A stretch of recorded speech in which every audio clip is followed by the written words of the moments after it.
కి సంబంధించినటువంటి ఫైల్ ని చూశారు. దయచేసి చూడాల్సిందిగా విజ్ఞప్తి చేస్తా ఉన్నాను. ఎంతమంది నిన్న ఎంత పెద్ద గొడవ జరిగింది, అన్నా క్యాంటీన్లకు సంబంధించిన మీరేమి చూడకుండా అప్రూవ్ చేశారు కదా సార్. వైఎస్ఆర్సీపీ కౌన్సిలర్లంతా కూడా ఏమి కనీసం ఫైల్ పట్టించుకోకుండా, అన్నా క్యాంటీన్లని అంత గొడవ పట్టించుకోకుండా మీరు ఏకగ్రీవంగా ఎలా పాస్ చేశారు నాకు ఎప్పటికీ ఆశ్చర్యం. మరి దాన్ని తెప్పించుకొని చూడండి. మీకు నాణ్యత పరిశీలించాలని లేదా అని అడుగుతా ఉన్నా. ప్రజల డబ్బులు ఖర్చు పెట్టేటప్పుడు జవాబుదారీగా ఉండాల్సిన బాధ్యత లేదా అని అడుగుతా ఉన్నా. టీడీపీ కాంట్రాక్టర్లు చేస్తున్నప్పుడు వైసీపీ వాళ్ళు చేతులెత్తి, వైసీపీ కాంట్రాక్టర్లు చేస్తున్నప్పుడు టీడీపీ వాళ్ళు చేతులెత్తి, ఎవరి డబ్బు సార్ ఇవన్నీ? ప్రజల డబ్బు సార్, ప్రజలకి జవాబుదారు సార్. మనం ఈ 60-40 నడవస్తున్నారు. ఇంకా ఆదోనిలో ఇంపాసిబుల్ సార్.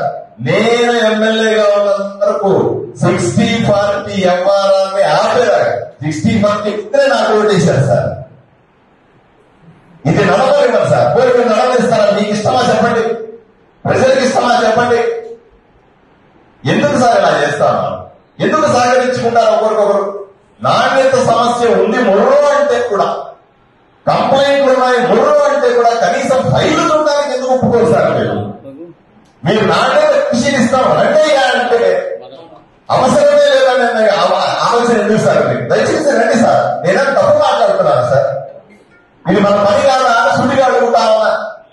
వెళ్దాం సార్, మనం అందరూ కలిసి వెళ్దాం. నాకు వైసీపీ లేదు, టీడీపీ లేదు, బీజేపీ లేదు, అందరూ కలిసి వెళ్దాం.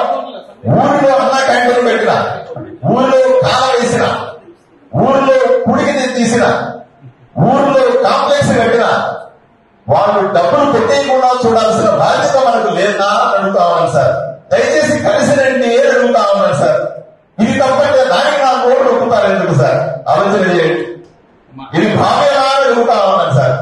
నా ఆలోచనలో, నా ఆలోచన విధానంలో తప్పుందా అని మిమ్మల్ని అడుగుతాం. తప్పుందే చెప్పండి, నేను దిగిపోతా, ఈ సభకి రాను.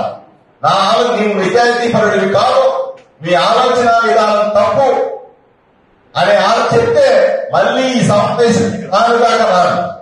లేదయ్యా, నువ్వు చెప్పే దాంట్లో వ్యాలిడ్ పాయింట్. అయ్యా, నేను దేశ రాజకీయాలు చూసిన వాడిని, 15 రాష్ట్రాల్లో తిరిగిన వాడిని, ఎంతో పెద్ద పెద్ద కాంట్రాక్టులు చూసిన వాడిని. ఇన్ని సందర్భాల్లో ఇంత చిన్న విషయాన్ని ఎంత సులభంగా గుర్తించగలను? నేను దయచేసి మీ సహకారం కోరుతా. సహకరించండి. ఊరి పార్క్ కోసం మీరున్నారు, మీలో నిజాయితీ ఓకే, నాకు ఇబ్బంది లేదు. నాలో నిజాయితీ గుర్తించండి. నాకు వేరే ఇంటెన్షన్ ఏమన్నా ఉందా?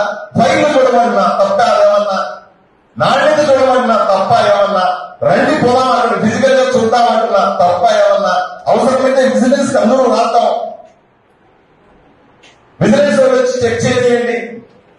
రాష్ట్రంలో ఇంత పెద్ద యంత్రాంగం ఉంది, దానికి కూడా రాద్దాం అందరూ కలిసి. 10 టెస్టులు పాస్ అవ్వనియండి. డబ్బులు ఎక్కడికి పోవు, శాంక్షన్ చేసేది మనమే.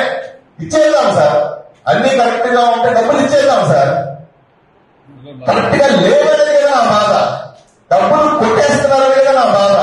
దానికి మనం సహకరించకూడదనేది కదా నా బాధ.